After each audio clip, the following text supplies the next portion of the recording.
Terima kasih pemirsa masih tetap setia bersama kami dalam program Doncast bersama saya Doni De Keizer Dan saya Don Bosco Slambule. Kita juga ingin mengucapkan terima kasih buat pemirsa yang selalu setia menyaksikan program Doncast baik melalui layar Nusantara TV ataupun yang sudah menyaksikan melalui channel YouTube Nusantara TV Official. Terima kasih yang sudah like, share dan juga sudah subscribe. Anda boleh menuliskan komen di channel YouTube Nusantara TV Official. Oke, kita lanjut ngobrol dengan tamu istimewa kita, Menteri Kesehatan yang bukan dokter. Ya, betul. Tapi dulu pernah zaman sejarah Republik Indonesia itu ada juga menteri di awal-awal, ya bukan Yang pertama. belakang dokter ya, menteri ya. Mungkin dokter Menteri pernah itu belum terlalu banyak. Sekarang dokter Ya, banyak, Menkesnya bukan dokter. Nah, itu salah satu PR kan. Makanya Pak begini, Menteri melahirkan kadang-kadang- banyak dokter kan. Kadang-kadang terlihat begini, Pak Menteri.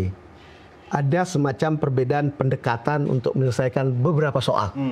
Sehingga beberapa kasus muncul friksi atau mungkin ketidaksesuaian antara kebijakan Pak Menteri dan cara para dokter melihat. Misalnya mereka yang tergabung dalam ID. Misalnya misalnya membuka keran untuk memperbanyak spesialis. Ya. Saya tahu Pak BGS ini selalu bekerja menurut data. Ketika dulu masih di Mandiri, presentasi data itu sampai detail, lalu kemudian itu menjadi keputusan untuk pengambilan kebijakan. Dan saya juga yakin dengan hal yang sama terjadi di kesehatan ini. Jadi Pak BGS melihat spesialis kita kurang, dan kita harus mengubah pendekatan untuk memproduksi spesialis dari kampus ke rumah sakit. Sampai di mana pelaksanaan itu? Jadi kita mulai dengan bahwa itu tadi ya, Iya. kematian terbesar gara-gara stroke sama jantung. Iya. Yang soal istri tadi nggak masuk ya? Nggak masuk. Terusnya stroke sama jantung itu kalau ada serangan itu harus ditangannya cepat. Iya. Hitungannya jam. Iya.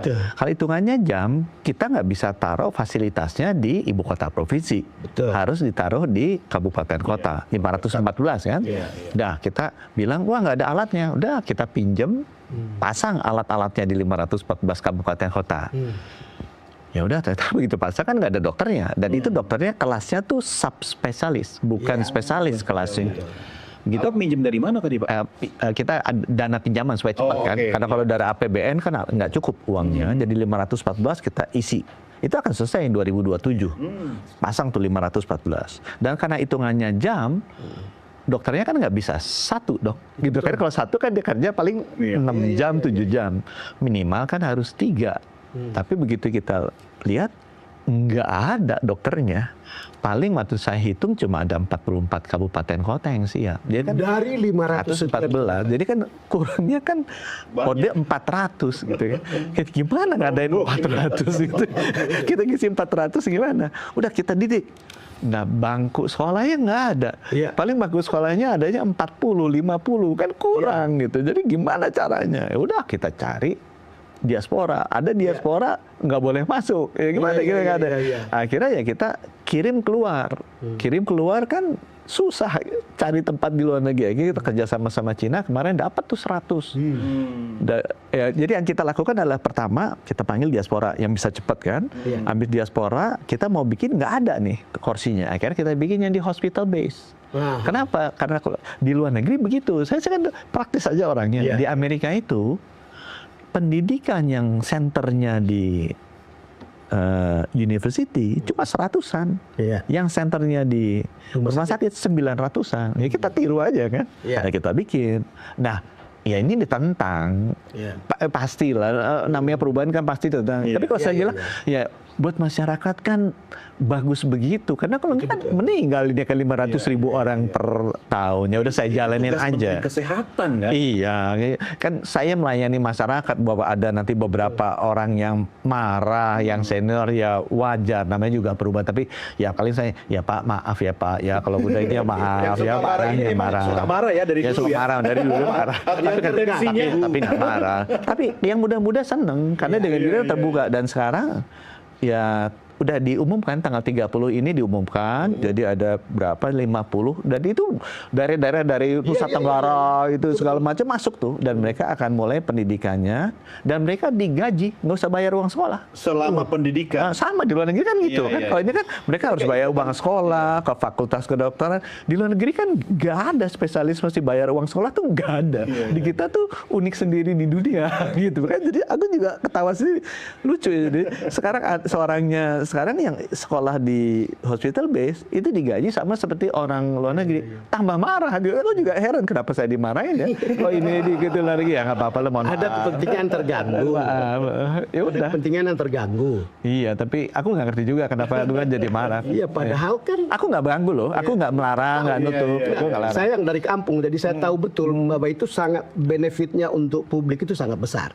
Karena di kampung saya begitu sakit, apalagi jantung, ya udah angkat tangan aja, nggak ada pilihan, Itu tunggu aja. dokter yang di Labuan Bajo itu termasuk yang begitu. Jadi ada dokter di Labuan Bajo ambil spesialis untuk intervensi, akhirnya nggak dapat. Akhirnya aku kirim ke Cina. Cuma dia marah karena merasa kok dikasih kesempatan orang itu. Pasti senior kan? Senior. Hanya di Donkes ini senior bisa satu meja loh, Pak Menteri. Tapi akhirnya aku kirim juga si anak ini karena di Labuan Bajo udah ada alatnya. Kan? Iya. Tapi kan dia nggak pakai kan Iya. kasihan Kalau orang-orang. nggak dipakai nanti rusak kan? Nah, Alatnya bagus. Ada orang yang saya kasih tahu ya, saya kasih tahu di NTT itu betapa kasihannya. Di NTT itu saya bikin rumah sakit Ben Emboy di Kupang. Iya. Ya. Di NTT itu kondisi kesehatan udah paling parah. Dia maaf ya, bukan saya jelek-jelekin. Iya. Setiap tahun dia ngerujuk itu mungkin 7.000 ke Surabaya, Bali. Bali Singkasar untuk operasi jantung.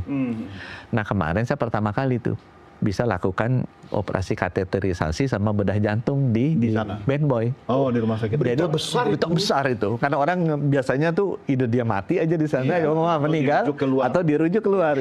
Sekarang yang dilakukan itu bisa turun 3.000. Bisa dilakukan di sini. Dan yang menarik apa? Jadi orang tim-tim pada datang. Oh, iya. Negara tetangga. Negara tetangga pada datang ke sini. Jadi bilang, wah, Ada yang boleh marah juga lagi di sini. nggak? Apa? Ada yang marah lagi nggak dengan kondisi makin bagus ini? Ya, Enggak, yang di Untukan ada. Ya, itu kan banyak. Di tempat saya itu dibilang, junior saya yang namanya Melki Lakalena, oh, ada yang jadi senang. gubernur karena Di urusan situ, kesehatan ini. itu. Yang dia bawa itu BGS. Iya, deh. Jualan kata teman-teman. Jualan programnya Pak Menteri ya. Karena komisinya memang di situ ya. Iya.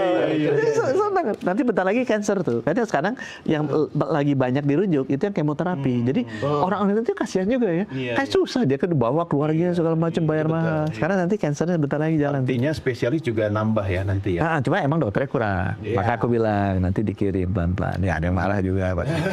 Ya, sedar. Jadi di NTT itu agak demam dikit gitu. Tiba-tiba banyak hal untuk kesehatan tuh makin mudah. Sama seperti melihat rumah sakit Labuan Bajo. Kita lihat ada siloam. Tapi begitu rumah sakitnya jadi, yang tadi Pak Menteri bilang itu jauh lebih mewah. Dan itu alatnya lebih lengkap. Spesialisnya juga sudah lumayan banyak. Dan saya nanti akan bangun mungkin sekitar 6-8 kayak gitu di Sumba, Flores, Timor ini bangun kayak gitu. Iya. Tapi yang 66 itu dalam waktu 2 tahun di luar ini kan? Iya di luar yang ini. Tapi ada banyak tuh Maluku, Sulawesi, Daerah Papua, NTT, Kalimantan. Ini semua APBN ya Pak? APBN itu bangun. Dan wah, langsung deh karena Pak Prabowo suruh aku mau langsung, kalau enggak nanti jadi jelek. Karena yang di sebelahnya tuh dibangun lewat DAK waktu itu ya. Jadi akhirnya jadi agak jelek. Jadi Pak Prabowo bilang harus langsung dari pemerintah pusat. Tambahan di luar 11 yang sudah jadi. Kalau yang sebelah situ kan rumah sakit Kemenkes. Iya, Ini rumah sakit daerah. Yang dianggap mewah. Bagus Dan ada tuh. mahal. Nggak bener. Banyak Dan yang bilang kapitalis. kan kita rumah sakit Menkes kita bangun bagus. Dibilangin ini memang jadi menteri itu mesti siap segala yang dilakukan jelek. Oh ini kapitalis. Ini rumah sakitnya jadi gini. Itu saya bangun kenapa? Bagus. Dan emang saya bikin untuk kelas eksekutif. Iya. Saya benar-benar bangun deh. Karena nomor satu, semua rumah sakit Kemenkes itu rugi. Cash flow negatif. Nomor dua, rumah sakit Kemenkes itu KW3 yang bilang wamennya saya. Jadi dia bilang, dokter-dokter Kemenkes itu dokternya profesor-profesor paling pinter, bagus-bagus. Tapi tidak praktek di rumah sakit Kemenkes. Prakteknya malah di swasta. Prakteknya di swasta. Oh. Jadi rumah sakit Kemenkes tuh isinya PPDS, murid-murid yang praktek. Itu makanya yang masuk tuh nggak KW3. Jadi orang-orang yang miskin-miskin masuknya Kemenkes. Karena kalau yang kaya-kaya nggak mau, karena dia takut meninggal kan. Karena dikasih yang praktek murid-muridnya gitu. Cari dosennya. Dosennya prakteknya di rumah sakit swasta. Aku cari, kenapa? Karena fasilitasnya jelek. Nggak mau itu, ya udah, makanya aku bagus sih dan ubah. aku bilang ke Prof, kenapa sih praktek di rumah sakit swasta? Dia bilang ya alatnya jelek, fasilitasnya nggak ada. Logis dong Pak, jawaban gitu. Bener kan? Iya. Aku bagus sih, terusnya Prof di sana dibayar berapa? Aku dibayar sekian juta sekali praktek. Ya udah, aku bayar sekian juta. Terusnya pindah dong. Kenapa mesti pindah, Prof kalau di sana hanya dapat duit, duitnya untungnya kemana? Masuk ke dividen pemilik swasta. Prof kalau di sini Budi Sadikin nggak ambil dividen. Itu karena saya dibilang kapitalis. Kenapa? Uangnya sama BLU nggak pernah diambil. Uangnya dipakai buat apa? Buat subsidi pasien BPJS yang miskin. Balik lagi. Karena kan nggak semua pasien BPJS itu ke-cover kan, misalnya dia pasien BPJS mesti bedah bone transplant, nggak cukup kan PBJ. Uangnya tuh disubsidi, di cross subsidi dari pasien eksekutif. Don Bosco masuk ke Kirananya RSCM, kan untung. Kita bayar mahal, untung sama kayak swasta. Untungnya nggak diambil sama Budi Sadikin, kan kita nggak ambil dividen. Untungnya dipakai buat subsidi pasien BPJS 10. Nah itu dokternya apa? Dapat ilmu karena susah kan. Ini rujukan kan RSCM. Jadi pakai di sana. Jadi Prof, kalau Prof prakteknya di mana rumah sakit swasta, Prof dapat uang saja. Kalau Prof prakteknya di rumah sakit saya, dapat uang dan dapat pahala. Betul. Pilih mana? Jadi akhirnya itu mulai ke sana. Nah, cuma karena saya melakukan itu, kan ada yang nggak senang juga. Makanya dibilang, Menkesnya kapitalis, rumah sakitnya kapital. Padahal saya lakukan itu supaya rumah sakit pemerintah kondisi keuangannya lebih baik, kualitasnya juga jadi bersih, kayak rumah sakit swasta, dan untungnya bisa dipakai untuk mensubsidi, cross subsidi lebih banyak lagi pasien-pasien BPJS yang tidak mampu, yang selama ini nggak bisa dibiayai karena cover ini premi BPJS-nya nggak cukup. Pak Menkes, apa pengaruhnya rumah sakit mewah ini dengan minat orang untuk datang ke situ lalu berkurangnya atau orang yang pergi ke luar negeri? Itu juga yang efek yang keduanya. Di Singapura tuh yang namanya Singapore General Hospital itu milik pemerintah. Betul. Itu malah lebih bagus dari Mount E. Mohon maaf saya antar Pak Luhut. Pak Luhut dirawatnya di Singapore General Hospital. Dan biayanya jauh lebih murah. Dan kualitas yang sangat baik, dan Pak Luhut bilang begini. Pemerintah ya, rumah sakit pemerintah. Jadi saya bilang, dokter-dokter terbaik itu praktek di rumah sakit pemerintah. Karena memang kasus-kasus kompleks kan ada di sana. Sekarang saya pengen bikin itu dong. Di rumah sakit Hasan Sadikin, di RSCM, kasus-kasus rujukan kan masuk di sana. Tapi kalau fasilitasnya busuk, yang mana mau pasien-pasien yang mampu itu praktek di sana. Sekarang saya bikin yang benar, investasi yang bagus. Tapi kan saya nggak mungkin minta uang ke Ibu Sri Mulyani terus. Saya kan bisa bilang, yuk yang swasta datang dong ke sini, saya bikin fasilitas yang bagus. Dia bayar yang benar. Swasta itu kalau selama fasilitasnya baik, bersih, benar, profesional, mau kok dia bayar. Dan mau kok dia nyumbang. Kalau saya datang ke Mayo Clinic, itu kan saya lihat itu donatur-donatur orang Indonesianya aja banyak bayar. $100.000, $1 juta, $10 juta dia nyumbang. Masa orang Indonesia mau nyumbang ke Mayo, nggak mau nyumbang ke RSCM sama Hasan Sadikin? Ini biar nggak sakit kepala produser kita break dulu ya. Nanti dia harus ke rumah sakit. Hasilnya menurut saya terpukau. Oke, pemirsa. Jangan kemana-mana, karena kita masih akan diskusi lebih jauh lagi dengan Menteri Kesehatan dalam program Doncast sesaat lagi.